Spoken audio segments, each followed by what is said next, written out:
News today news కి స్వాగతం. ముందుగా ముఖ్యాంశాలు. సామాజిక న్యాయానికి నిలువెత్తు రూపంగా డాక్టర్ బిఆర్ అంబేద్కర్ అన్న సిద్దిరి. డాక్టర్ బిఆర్ అంబేద్కర్ విగ్రహానికి పూలమాలలు వేసి నివాళులర్పించిన సిద్దిరి అప్పలరాజు.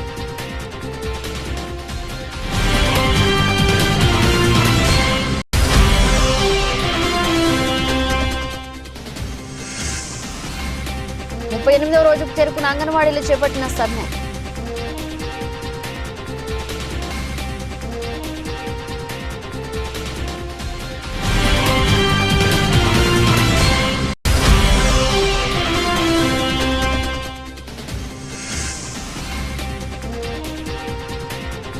శ్రీ కోటమ్మ తల్లి అమ్మవారి ఆలయంలో ఆలయ ధర్మకర్త నల్లపరెడ్డి జగన్మోహన్ రెడ్డి, లక్ష్మీ కవితమ్మ దంపతుల ప్రత్యేక పూజలు.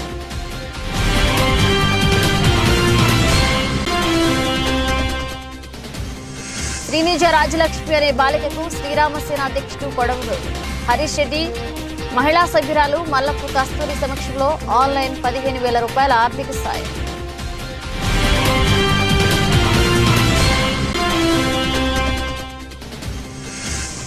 సమాజంలోని ప్రతి ఒక్కరికి పరిపూర్ణ ఆరోగ్యం అందించాలనే లక్ష్యంతో జగనన్న ఆరోగ్య సురక్ష కార్యక్రమాన్ని ఏర్పాటు చేయడం జరిగింది.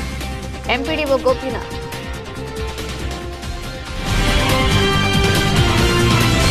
జగిత్యాల జిల్లా ధర్మపురి పట్టణంలో శ్రీ లక్ష్మీ నరసింహస్వామి దేవస్థానంలో భరణి నక్షత్రాన్ని పురస్కరించుకుని శ్రీ లక్ష్మీ నరసింహస్వామి వారి అనుబంధ దేవాలయమైన శ్రీ యమధర్మరాజు వారి దేవాలయంలో స్వామివారికి రుద్రాభిషేకం, మన్య సూక్తం, ఆయుష్ సూక్తంతో అభిషేకం, ఆయుష్ హోమం, హారతి, మంత్రపుష్ప కార్యక్రమాలు అత్యంత వైభవంగా నిర్వహించారు. ఈ కార్యక్రమంలో దేవస్థాన కార్యనిర్వహణాధికారి సంకటాల శ్రీనివాస్, వేద పండితులు Bojja Ramesh Sharma, superintendent Kiran, senior assistant Aluvala Srinivas, అర్చకులు నేరేళ్ల సంతోష్ కుమార్, వద్దిపర్తి కళ్యాణ్ కుమార్, నేరేళ్ల విజయ్, బొజ్జ సంపత్ కుమార్, బొజ్జ రాజగోపాల్, ప్రదీప్ కుమార్ మరియు సిబ్బంది భక్తులు పాల్గొన్నారు.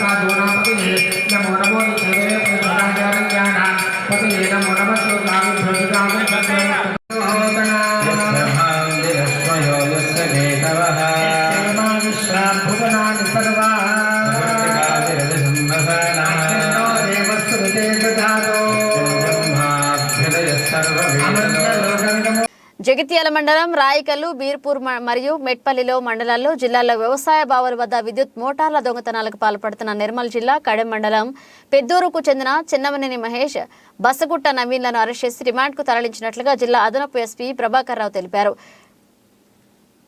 వీరి వద్ద నుంచి 22 మోటార్లు విప్పడానికి ఉపయోగించే 5 ప్యానాలు, అలాగే వైర్లు కత్తిరించడానికి వినియోగించే 2 కట్టర్లు, ఒక కారు స్వాధీనం చేసుకున్నారు.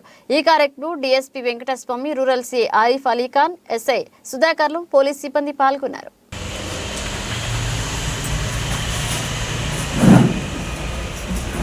కొన్ని రోజులుగా మన జగిత్యాల జిల్లాలోని ఈ రాయకల్, జగిత్యాల రూరల్, బీర్పూర్, మెట్పల్లి ప్రాంతాల్లో మోటార్ల దొంగతనాలు జరిగింది. దీని మీద పోలీసు డిఎస్పీ గారు, ఎస్పీ గారి ఆదేశాల మేరకు ఈ దొంగతనానికి పాల్పడే వ్యక్తులను త్వరగా పట్టుకోవాలని ఆదేశించడంతో డిఎస్పీ మెట్పల్లి వెంకటస్వామి గారు వాళ్ళ డివిజన్లో ఉన్న సిబ్బందితో స్పెషల్ పార్టీస్గా కొన్ని టీమ్స్ తయారు చేసేసి డివైడ్ చేసేసి టీమ్స్ కలిసి కొంతకాలం నిఘా పెట్టబడింది. ఈ నిఘా పెట్టిన కారణంగా జగిత్యాల రూరల్ సిఐ గారు, తర్వాత రూరల్ ఎస్ఐ సుధాకర్ వీళ్ళ నాయకత్వంలోనే ఈరోజు మార్నింగ్ దరువులు దగ్గర తెనాల ఎదురుగా వెహికల్ షిఫ్ట్ చేసిన క్రమంలోనే అనుమానాస్పదంగా ఒక వెహికల్ స్విఫ్ట్ డిజైర్ వెహికల్ అనేది కనపడటం జరిగింది. దాన్ని ప్రాపర్గా చెక్ చేస్తే ఆ కారులో ఇద్దరు వ్యక్తులు ఉన్నారు. చిన్న మనేని మహేష్ అనే అతను, మహేష్ తర్వాత రసగుట్ట నవీన్, ఇద్దరు కూడా కడెం ప్రాంతానికి సంబంధించిన ఉన్నారు. సో ఆ వెహికల్ని ప్రాపర్గా చెక్ చేస్తే దాంట్లోని ఒక 4 మోటార్లు, రైతులు వ్యవసాయం బల దగ్గర వాడుతున్న మోటార్లు, అలాగే ఈ మోటార్లు ఇప్పటికీ కొరకు ఉపయోగపడే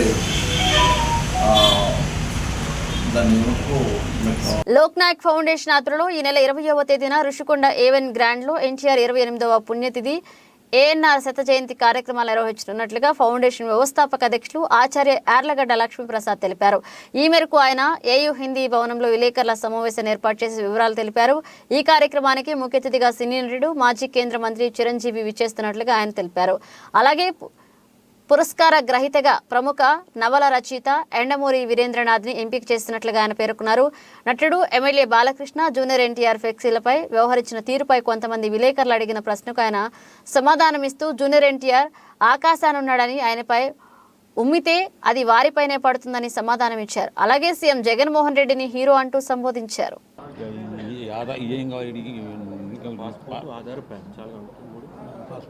లోక్ నాయక్ ఫౌండేషన్ వార్షిక పురస్కారం రేపు A1 గ్రాండ్ ఋషికొండలో జరుగుతుంది. ప్రతి సంవత్సరం గత 19 సంవత్సరాలుగా ఎన్టీఆర్ గారి వర్ధంతి రోజున ఈ పురస్కారాలు ఇవ్వటం మాకు ఆనవాయితీగా వచ్చింది. ఈ సంవత్సరం శనివారం వచ్చిందని చెప్పని 20వ తారీఖు మార్చాం. దీంట్లో వార్షిక సాహిత్య పురస్కారం 2 లక్షలు, జీవన సాఫల్య పురస్కారం 50,000 చొప్పున ప్రదానం చేయడం జరుగుతుంది. ఈ సంవత్సరం ఈ సాహిత్య పురస్కారం ఎండమూరి వీరేంద్రనాథ్ గారికి ఇవ్వడం జరుగుతుంది. అదేవిధంగా జీవన సాఫల్య పురస్కారం కింద ఇండ్ల రామసుబ్బారెడ్డి గారు ప్రఖ్యాత మనోవిజ్ఞాన వైద్యులు, 2 రాధాకృష్ణరాజు గారు బెంగళూరులో తెలుగు విజ్ఞాన సమితి అనేటువంటి చెప్పి తెలుగువారికి ఎంతో సేవ చేసిన రాధాకృష్ణరాజు గారు, 3వ వారు విల్సన్ సుధాకర్ తుల్లుమిల్లి అని చెప్పని ఆయన అంతర్జాతీయంగా ప్రపంచవ్యాప్తంగా పర్యటన రంగంలో నిపుణుడు, భారతదేశం తరఫున చాలా పర్యాటక నిపుణుడిగా ఉన్నాడు. ఆయన స్వయంగా కవి కూడా. అందుచేత వీళ్ళ ముగ్గురికి 50,000 చొప్పున జీవన సాఫల్య పురస్కారాలు, ప్లస్ ఎండమూరి వీరేంద్రనాథ్ గారికి 2 లక్షల రూపాయల సాహిత్య పురస్కారం జరుగుతుంది. ఈ సభకి ముఖ్య అతిథిగా చిరంజీవి గారు వస్తున్నారు.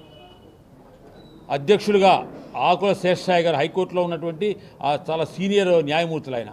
తర్వాత విజ్ఞాన్ సంస్థల నుంచి లావు కృష్ణదేవరాయలు, రత్తయ్య గారు రావాల్సింది. రత్తయ్య గారు చైనా పర్యటన వలన వాళ్ళ అబ్బాయి లావు కృష్ణదేవరాయలు నరసరావుపేట ఎంపీ, ఆయన వస్తున్నారు. తర్వాత గంటా శ్రీనివాసరావు గారు.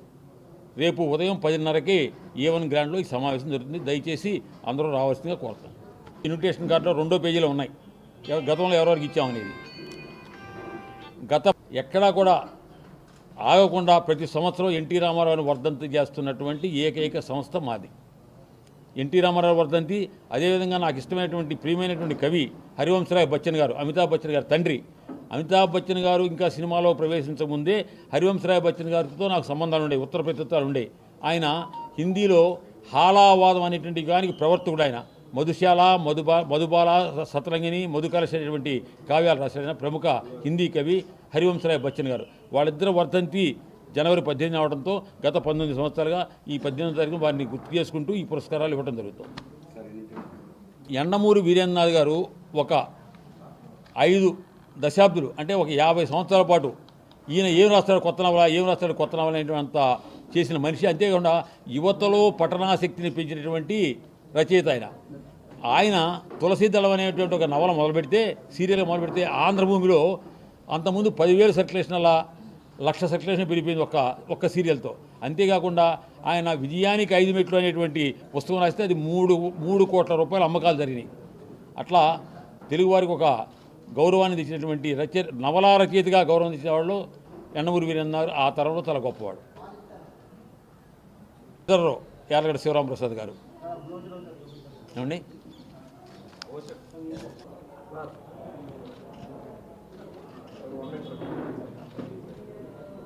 సంవత్సరం ఎన్టీఆర్ గారి పుణ్యతిథి వర్ధంతో పాటు అక్కినేని నాగేశ్వరరావు శత జయంతి కూడా కలిపి చేస్తున్నాం. ఇది విశేషం. ఎన్టీఆర్ పుణ్యతిథితో పాటు అక్కినేని నాగేశ్వర శత జయంతి కూడా చేస్తున్నాం. మరి వీళ్ళిద్దరికీ వచ్చి జరిగిన ఫంక్షన్ జరగాలంటే ఎవరు యోగ్యులంటే చిరంజీవి గారు. ఆయన అభిమానం వస్తాను. 22న అయోధ్యలో రామ మందిరం ప్రారంభోత్సవం సందర్భంగా అన్ని రాష్ట్రాలు సెలవులు ప్రకటిస్తే ఆంధ్రప్రదేశ్ ప్రభుత్వం మాత్రం సెలవులు ప్రకటించకపోవడం శోచనీయమని బీజేపీ మాజీ ఎమ్మెల్యే విష్ణుకుమార్ రాజు అన్నారు. రాష్ట్రంలోని హిందువులు మనోభావాలపై ముఖ్యమంత్రి జగన్మోహన్ రెడ్డికి ఎంత చిత్తశుద్ధి ఉందో అర్థమవుతుందన్నారు. ఈ నెల 22న సెలవు ప్రకటించాలని రాష్ట్ర ప్రభుత్వానికి విజ్ఞప్తి చేశారు. విశాఖ నగరంలోని తన కార్యాలయంలో నిర్వహించిన మీడియా సమావేశంలో విష్ణుకుమార్ రాజు మాట్లాడారు. మరో 2 నెలల్లో ఆంధ్రప్రదేశ్లో వైసీపీ అధికారం కోల్పోవడం ఖాయమన్నారు. ముఖ్యమంత్రి జగన్ కు 17 సీట్లు కూడా రావన్నారు. రాష్ట్రం మొత్తం దొంగ ఓట్లపై కేంద్ర ఎన్నికల కమిషనర్ కు వినతి పత్రం సమర్పించినట్లుగా తెలియజేశారు. ఈరోజు మిమ్మల్ని ఆహ్వానం పలికిన దానికి కారణము ఒక ముఖ్యమైన కార్యక్రమము. ప్రపంచం మొత్తం కూడా 22వ తారీఖు జరగబోయే రామ మందిర ప్రారంభోత్సవ కార్యక్రమం గురించి చర్చించుకుంటున్నారు. కానీ దురదృష్టవశాత్తు ఏంటంటే మిగిలిన ఇతర రాష్ట్రాల వాళ్ళు సెలవులు ప్రకటించినప్పటికీ కూడా 22వ తారీఖున సుమారు 6 రాష్ట్రాలు కూడా ఆల్రెడీ ప్రకటనలు విడుదల చేసినాయి. ఛత్తీస్గఢ్, గోవా, హర్యానా, అట్లాగే ఉత్తరప్రదేశ్ ఇవన్నీ కూడా సెలవులు ప్రకటించడం జరిగింది 22వ తారీఖున. మనం ఒకటి గుర్తు పెట్టుకోవాల్సిన అవసరం ఏంటంటే మన భారతదేశంలో మొత్తము 143 కోట్ల మంది ఉన్నారు.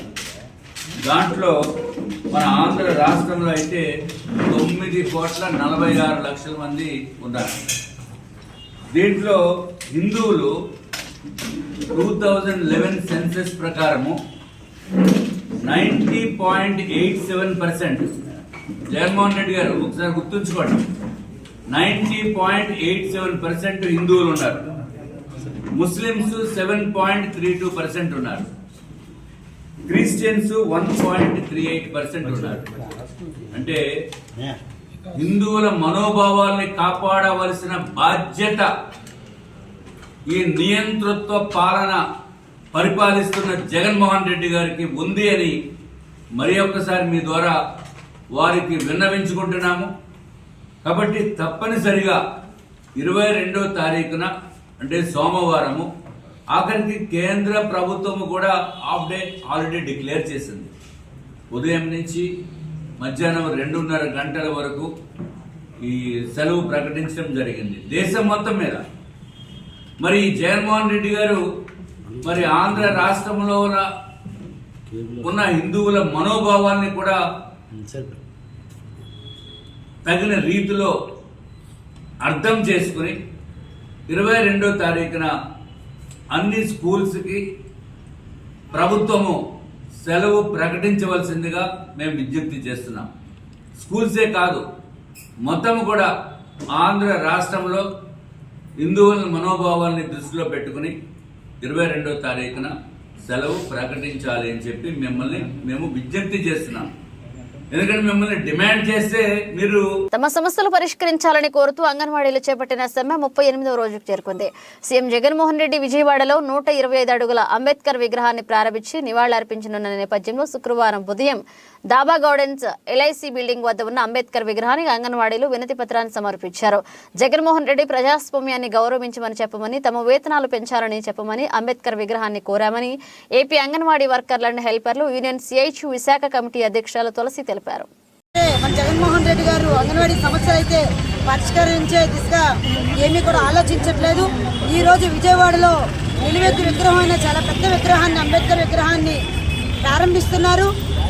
అంబేద్కర్ ఆశయాలైన ఒక్కటైనా సరే మన జగన్మోహన్ రెడ్డి గారు కొనిపుచ్చుకునేటైతే అంగన్వాడీ సమస్యలు ఇంతవరకు చేయరు. అంగన్వాడీ అందరూ మహిళలందరూ కూడా సమానత్వం కావాలని చెప్పేసి అంబేద్కర్ గారు పొందుపరిచిన రాజ్యాంగంలో ఉంది. అయినా సరే మన జగన్మోహన్ రెడ్డి గారికి అయితే అంగన్వాడీల మహిళల్లో కనిపించట్లేదు. ఆయనకి ఈ రోజుకి కూడా 39 రోజులు గడిచిన అంగన్వాడీలకి వేతనాల పెంపుదల మీద మాట్లాడట్లేదు. ఈ రోజైనా సరే అంబేద్కర్ గారి విగ్రహం ప్రారంభిస్తున్నారు కాబట్టి అంబేద్కర్ గారికి ఒక్కటే చెప్పదలుచుకున్నాం మేము. జగన్మోహన్ రెడ్డి గారికి మనసు మార్చి అంగన్వాడీల వేతనాలపై మాట్లాడాలని చెప్పేసి ఎవరిని చర్చలకు పంపించకుండా ఆయన ఒక్కలే మాట్లాడి చర్చలు జరిపించాలని చెప్పి మా సమస్యలు పరిష్కరించి మమ్మల్ని విధుల్లో చేర్పించాలని, అంతేకాకుండా మమ్మల్ని ఉద్యోగుల నుండి పంపించే ఏర్పాటు అయితే చేస్తున్నారు. ఆయన మనసు మార్చండి. డాక్టర్ బాబాసాహెబ్ అంబేద్కర్ గారు ఎప్పటికైనా సరే మొన్నంతా వాళ్ళ నాన్నగారికి చెప్పాము, ఈరోజు మీకు చెప్తున్నాము, ఆయన మనసు మార్చి అంగన్వాడీ వేతనాలు అన్నీ పెంచాలి అని చెప్పండి. ఒకవేళ వేతనాలు పెంచలేనట్లయితే మేము ఎంతకైనా సమ్మెను ఉధృతం చేస్తాం తప్ప సమ్మె నుండి అయితే వెనుదిరిగేది లేదని చెప్పేసి అంగన్వాడీలు అందరూ కూడా ఈ అంబేద్కర్ బాబాసాహెబ్ గారి ఆశయాలు సాక్షిగా మేము చెప్తున్నామండి. సమ్మెనైతే విరమించము, మా వేతనాలు పెంచే వరకు కూడా సమ్మెనైతే ఉధృతం చేస్తామని చెప్పేసి తెలియజేస్తున్నామండి. సామాజిక న్యాయానికి నిలువెత్తు రూపంగా విజయవాడ నడిబొడ్డున ఈరోజు ముఖ్యమంత్రి వైఎస్ జగన్మోహన్ రెడ్డి చేతుల మీదుగా ప్రారంభించబోయే బడుగు బలహీన వర్గాల ఆశాజ్యోతి డాక్టర్ బిఆర్ అంబేద్కర్ విగ్రహ ప్రారంభోత్సవ మహోత్సవానికి సంఘీభావంగా ఈరోజు పార్టీ నాయకులతో కలిసి కాశీబుగ్గ బస్టాండ్ ఆవరణంలో గల డాక్టర్ బిఆర్ అంబేద్కర్ విగ్రహానికి పూలమాలలు వేసి నివాళులర్పించడం చాలా ఆనందంగా ఉంది. ఈ సందర్భంగా మంత్రి డాక్టర్ సిద్దిరి మాట్లాడుతూ ఆంధ్రప్రదేశ్ రాష్ట్ర చరిత్రలోనే ఇది ముఖ్యమైన దినమని, సామాజిక న్యాయానికి నిలువెత్తు రూపంగా సామాజిక న్యాయ విగ్రహంగా విజయవాడ నడిబొడ్డున గల స్వరాజ్య మైదానంలో డాక్టర్ బిఆర్ అంబేద్కర్ నిలువెత్తు కాంస్య విగ్రహం ఏర్పాటు చేసి నేడు గౌరవ ముఖ్యమంత్రి వైఎస్ జగన్మోహన్ రెడ్డి చేతుల మీదుగా ప్రారంభం చేసుకోవడం నిజంగా దేశ చరిత్రలో ఇదొక అపురూప ఘట్టమని, 75 సంవత్సరాల స్వాతంత్ర భారతదేశంలో అలాగే 65 సంవత్సరాల ఆంధ్రప్రదేశ్ రాష్ట్రం ఏర్పడినప్పటి నుండి అన్ని సామాజిక వర్గాల నిరాశ నిస్పృహల నుండి నేడు అన్ని సామాజిక వర్గాలకు సామాజిక న్యాయం జరిగిన సందర్భంగా కేబినెట్ దగ్గర నుండి క్రింది స్థాయి ప్రజాప్రతినిధుల వరకు అన్ని రంగాల్లో అన్ని విభాగాల్లో అవకాశాలు ఇస్తూ హక్కున చేర్చుకుని పక్కన పెట్టుకున్న గొప్ప ప్రభుత్వం మన వైఎస్ఆర్ కాంగ్రెస్ పార్టీని గౌరవ ముఖ్యమంత్రి వైఎస్ జగన్మోహన్ రెడ్డి గారు ఎస్సీ ఎస్టీ మైనారిటీలకు ఉప ముఖ్యమంత్రికి అవకాశం ఇచ్చి పక్కన పెట్టుకున్న ఘనత ముఖ్యమంత్రి జగన్మోహన్ రెడ్డి గారిది అన్నారు. వాళ్ళకి మరింత ఆర్థిక స్వాతంత్రం సిద్ధిస్తుంది. అల్టిమేట్లీ ఆర్థిక స్వాతంత్రం సిద్ధిస్తేనే కదా సామాజిక వెనుకబాటు నుంచి మనం బయటపడగలం. మనం దానికోసమని ఈరోజు ప్రతి పేదవాడికి నవరత్నాల రూపంలో వాళ్ళ ఇంటికి సంక్షేమ పథకాలు పంపించినటువంటి గొప్ప పరిపాలన కూడా ఈరోజు మనం చూస్తా ఉన్నాం. ఈరోజు కొన్ని పత్రికలు చూశాను ఉదయం, నేను అంబేద్కర్ విగ్రహాన్ని తాకి అర్హత ఉందా అని చెప్పి రాస్తున్నారు. ఈరోజు చాలా బాధాకరమైనటువంటి అంశం ఇది. వార్తాపత్రికలు పార్టీలను కొమ్ము కాసుకొని తన కులవాడు ముఖ్యమంత్రి స్థానంలో లేడని ఇతర సామాజిక వర్గాలను కించపరిచేట్టుగా రాయడం చాలా అన్యాయం. ఇది మన రాజ్యాంగంలో మీడియాకి ఇచ్చినటువంటి స్వేచ్ఛని ఈ రాష్ట్రంలో దుర్వినియోగం చేసినట్టుగా దేశంలో కానీ ప్రపంచంలో కానీ ఎక్కడ దుర్వినియోగం కావడంలో అదే పనిగా ప్రభుత్వ ప్రతిష్టను తగ్గించడానికి, ముఖ్యమంత్రి గారి ప్రతిష్టను తగ్గించే విధంగా వార్తాపత్రిక ఇలాంటి వార్తలు రాయడం చాలా బాధాకరం. ఏమి జగన్మోహన్ రెడ్డి గారు చేసిన తప్పేంటి? ప్రతి పేదవాడు చదువుకోవాలా, బయట పిల్లలు ఎవరు ఉండకూడదని అమ్మఒడి ఇచ్చి, విద్యాకానుకి ఇచ్చి, విద్యాదీవెనిచ్చి, వసతి దీవెనిచ్చి, ఇంగ్లీష్ మీడియం ఇచ్చి, మిడ్ డే మీల్ ఇచ్చి, ఇంగ్లీష్ మీడియం ఇచ్చి, బుక్స్ ఇచ్చి, బెల్ట్లు ఇచ్చి, సాక్స్లు ఇచ్చి, బ్యాగులు ఇచ్చి, బెల్ట్లు ఇచ్చి, నాడు నేడు కింద స్కూల్ బాగు చేయడమా? దానివల్ల ఈరోజు అంబేద్కర్ విగ్రహాన్ని తాకడానికి అర్హత లేదని అడుగుతా ఉన్నా. 1983 నుంచి 2003 వరకు 54 లక్షల ఇల్లు ఇస్తే కేవలం ఈ 5 సంవత్సరాల్లోనే 33.5 లక్షల ఇల్లు ఇచ్చి ప్రతి పేదవాడికి ఇల్లు ఉండాలని కలగనడం వల్ల ఆయనకి అంబేద్కర్ విగ్రహం తాకడం అర్హత లేదా? ఆరోగ్యం బాగలేకపోతే ప్రభుత్వ వైద్యాలయాలు ఎక్కడున్నాయో తెలియనటువంటి పరిస్థితుల నుంచి ఈరోజు నాడు నేడు కింద అన్ని ప్రభుత్వ వైద్యాలయాలను బాగు చేసి, ఆరోగ్యశ్రీని రివ్యాంప్ చేసి, ప్రతి మండలానికి 108 వెహికల్ ఇచ్చి, ఇంటి వద్దకే 108 ద్వారా వైద్యులు పంపిస్తున్నందుకు 29 రోజులుగా తాము అంగన్వాడీ వర్కర్ల సమస్యలు పరిష్కరించాలని కోరుతూ నిరవధిక సమ్మె చేస్తుంటే ఈ ప్రభుత్వం జూలై నెలలో జీతాలు పెంచుతామని ఇస్తున్న హామీకి అంగన్వాడీ వర్కర్ల జీతాలు ఎంత మేరకు పెంచుతున్నారో తెలుపుతూ చట్టబద్ధత కల్పిస్తూ జీవో విడుదల చేయాలని అంగన్వాడీ వర్కర్లు అసోసియేషన్ గూడూరు రూరల్ అధ్యక్షులు ఇంద్రావతి డిమాండ్ చేశారు. తిరుపతి జిల్లా గూడూరు పట్టణంలో పాత బస్టాండ్ సెంటర్ అంబేద్కర్ విగ్రహం వద్ద అంగన్వాడీ వర్కర్లు వారి నిరవధిక సమ్మెలో భాగంగా ఈ కార్యక్రమంలో నిరసన వ్యక్తం చేశారు. ఈ సందర్భంగా అంగన్వాడీ వర్కర్లు అసోసియేషన్ గూడూరు రూరల్ అధ్యక్షురాలు ఇంద్రావతి మాట్లాడుతూ ఇటీవలే వచ్చిన అనేక పండుగలు కూడా జరుపుకోకుండా తామందరం నిరసన శిబిరాల్లో ఉండి పోయామని ఆవేదన వ్యక్తం చేశారు. ఇప్పటికైనా ప్రభుత్వం ఆ సమస్యలను పరిష్కరిస్తూ జీవో విడుదల చేస్తే వెంటనే తాము విధుల్లోకి హాజరవుతామన్నారు.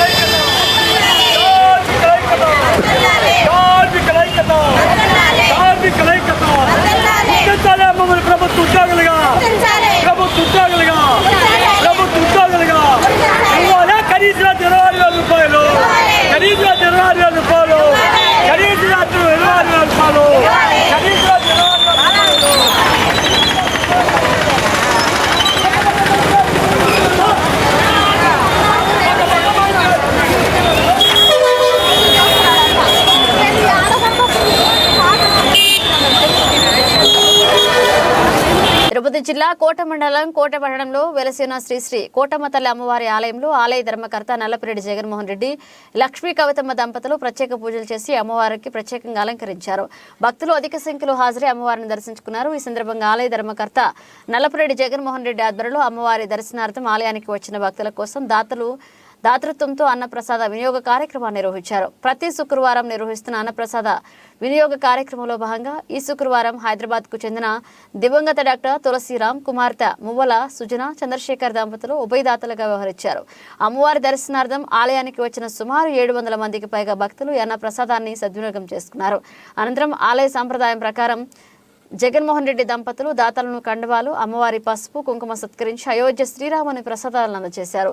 ఈ కార్యక్రమంలో వాకటి బాలకృష్ణారెడ్డి, ఆవుల సుబ్బయ్య, వెంపులూరు బాబురావు, పన్నగ సాయి, సుధాకర్ స్వామి, శ్రీరామ్ సుధాకర్, రమణారెడ్డి, శ్రీనివాసులు రెడ్డి, ఆలయ కమిటీ సిబ్బంది సాయి, వెంకటకృష్ణయ్య, సుధీర్, సందీప్, కొస్తన కోటేశ్వరరావు, రామయ్య, ఆలయ పూజారి కుమార్ పాల్గొన్నారు.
తిరుపతి జిల్లా వాకాడు మండలం బాలరెడ్డిపాలెం గ్రామంలో వెలిసిన శ్రీ పట్టాభిరామాలయంలో సీతారామధార్మిక సేవా సంస్థ ఆధ్వర్యంలో ప్రకాశం జిల్లాకు చెందిన శ్రీనిజ రాజలక్ష్మి అనే బాలికకు శ్రీరామసేన అధ్యక్షుడు కొడవలూరు హరీష్ రెడ్డి, మహిళా సభ్యురాలు మల్లపు కస్తూరి సమక్షంలో ఆన్లైన్లో 15,000 రూపాయల ఆర్థిక సాయాన్ని అందజేశారు. ఈ సందర్భంగా హరీష్ రెడ్డి మాట్లాడుతూ అనారోగ్య కారణాలతో ఆర్థికంగా ఇబ్బందులు పడుతున్న శ్రీనిజ రాజలక్ష్మి అనే బాలికకు ప్రవాస భారతీయుడు సోదరులు లోకేష్, సుచరితలు తమ సంస్థ ద్వారా ఆర్థిక చేయూతను అందించడం ఆనందంగా ఉందన్నారు. సంస్థ ప్రతినిధి దివి అనంతబాబు మాట్లాడుతూ గత 2 సంవత్సరాలుగా అనేక కార్యక్రమాలు చేస్తున్నామని, అందులో భాగంగా అనారోగ్య కారణాలతో ఇబ్బందులు పడుతున్న చిన్నారికి ఆర్థిక చేయూతను అందించిన దాతలకు అభినందనలు తెలుపుతున్నట్లుగా చెప్పారు. ఈ కార్యక్రమంలో శ్రీరామసేన కార్యదర్శి పోలిపాటి శివకుమార్, తుమ్మా రాజేష్, వంజువాక సాయి భరత్, రాజ్ కుమార్ పాల్గొన్నారు. నమస్కారం. గత 2 సంవత్సరాలుగా సీతారామ ధార్మిక సేవా సంస్థ పట్టాభిరాగం బాలరెడ్డిపాలెం కేంద్రంగా ఎన్నో ధార్మిక కార్యక్రమాలు మరియు సేవా కార్యక్రమాలు చేయడం జరుగుతుంది. అందులో భాగంగా ప్రకాశం జిల్లాకు చెందిన శ్రీనిజ రాజ్యలక్ష్మి అనే బాలికకు అనారోగ్యం కారణంగా చాలా ఇబ్బందులు పడుతూ ఉంది. ఆ విషయం గుర్తించి ప్రవాస భారతీయులైన లోకేష్, సుచరిత్ గారు ఆ బాలికకు 15,000 రూపాయలు ఆర్థిక సహాయం చేయిస్తున్నారు. ఇదే విధంగా ధార్మిక కార్యక్రమాలు మరియు సేవా కార్యక్రమాలు సీతారామ ధార్మిక సేవా సంస్థ ద్వారా భవిష్యత్తులో కూడా కొనసాగిస్తామని తెలియజేస్తూ సెలవు తీసుకుంటాం. అందరికీ నమస్కారం. తిరుపతి జిల్లా వాకాడు మండలం బాలిరెడ్డిపాలెం గ్రామంలోని శ్రీ పట్టాభిరామాలయం కేంద్రంగా ఏర్పాటు చేసుకున్న ప్రవాస భారతీయులు రామిరెడ్డి మధుకిరణ్ రెడ్డి గారు వారి కుటుంబ సభ్యులచే నడపబడుతున్నటువంటి, వారి స్ఫూర్తి చేత నడపబడుతున్నటువంటి శ్రీ సీతారామ ధార్మిక సేవా సంస్థ ఆధ్వర్యంలో ప్రకాశం జిల్లాకు చెందిన పి శ్రీనిజ రాజ్యలక్ష్మి అనేటటువంటి బాలిక అనారోగ్యంతో బాధపడుతున్నట్లుగా తెలియడం, వారికి ప్రవాస భారతీయ సోదరులైనటువంటి లోకేష్, సుచరిత్లు ఉదారంగా 15,000 రూపాయలను ఆర్థిక సహాయం చేయడం జరిగింది. అలానే మునుముందు దాతల సహకారంతో బులెటిన్ ముగించబోతే హెడ్లైన్స్ మరోసారి. సామాజిక న్యాయానికి నిలువెత్తు రూపంగా డాక్టర్ బిఆర్ అంబేద్కర్ అన్న సిద్దిరి. డాక్టర్ బిఆర్ అంబేద్కర్ విగ్రహానికి పూలమాలలు వేసి నివాళులర్పించిన సిద్దిరి అప్పలరాజు.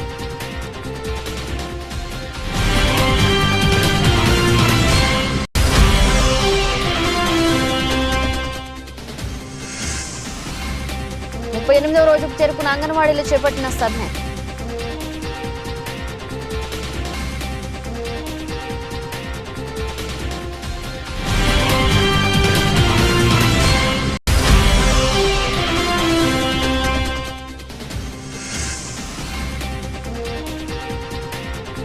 శ్రీ కోటమ్మ తల్లి అమ్మవారి ఆలయంలో ఆలయ ధర్మకర్త నల్లపరెడ్డి, జగన్మోహన్ రెడ్డి, లక్ష్మీ కవితమ్మ దంపతుల ప్రత్యేక పూజలు.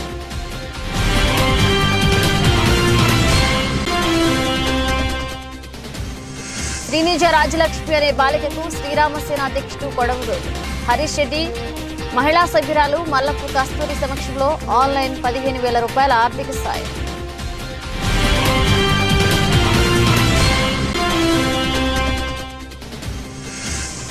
సమాజంలోని ప్రతి ఒక్కరికి పరిపూర్ణ ఆరోగ్యం అందించాలనే లక్ష్యంతో జగనన్న ఆరోగ్య సురక్ష కార్యక్రమాన్ని ఏర్పాటు చేయడం జరిగింది. ఎంపీడీఓ గోపీనాథ్.